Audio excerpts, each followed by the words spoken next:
water. Doesn't look so cold, but yeah, that's frozen on the top. I think everyone's been exposed to cold water at some point. You know that feeling of helplessness, breathlessness. Those of us that have taken part in the Ice Bucket Challenge know exactly where I'm coming from. That big gasp of air, that's the danger point. The first 15 seconds or so, that's called cold water shock. That's what we're going to talk about briefly over the next few minutes. So stay tuned and let's see the dangerous effects of cold water shock. So for anyone who's not actually seen the effects of cold water shock or been immersed in cold water, you're about to see a clip of one of my colleagues who was involved in a icebreaker drill. So what drills you should carry out if you were to be moving across a frozen lake and then you go through the ice. You'll see in the video that he tries to report or give his details to show who he is. He tries to give those details a little bit too early, and he's still in the effects of that cold water shock. So here's the clip now. You can see when he goes into the water, he tries to give his details, and he's struggling, to say the least. So what can you do? What can you do in that situation if you were either to have fallen through ice or fallen into a lake or the sea or any expanse of open water?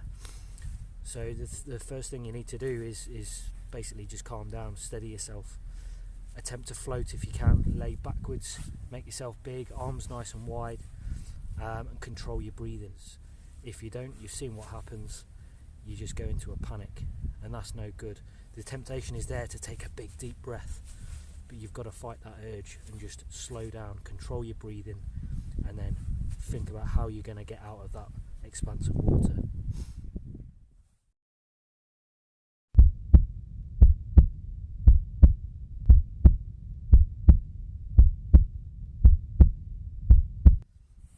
Now, I'm by no means an expert at being immersed in cold water, but here you'll see the clip of myself conducting that same icebreaker drill.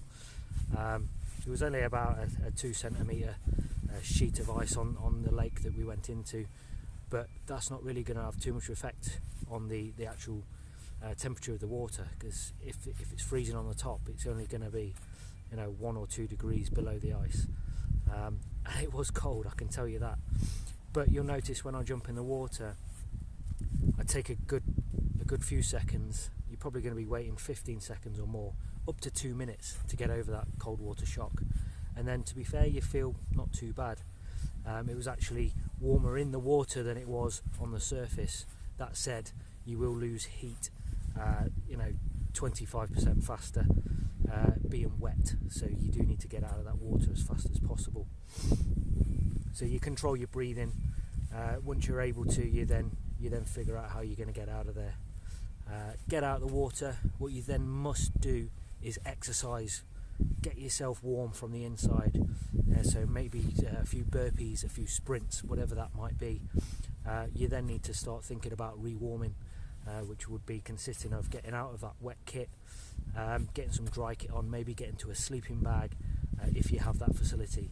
If you don't, then you're going to have to start thinking about making fire or whatever else you can do to get warm, because if you don't, being cold and wet is obviously going to lead to hypothermia and then potentially even death, which is where the seriousness of the whole thing comes in.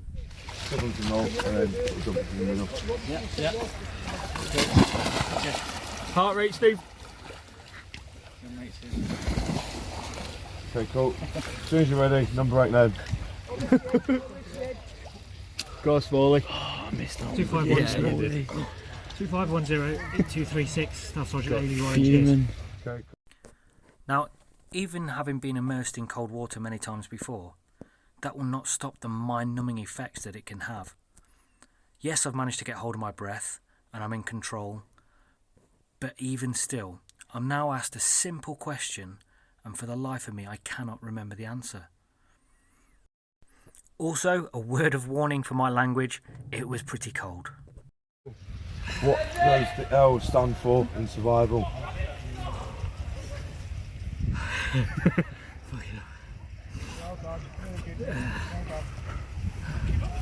Head under. Go on. Head under. Yeah, sound. As you can see, even though remembering an abbreviation may not save your life, it still has a massive effect on your brain capacity. All you need to remember is to get hold of your breath, don't panic, don't attempt to swim, just float until you are in a better place to be able to make an informed decision of how to get yourself out of that particular situation. I hope you've enjoyed watching. Until next time, stay warm, stay dry.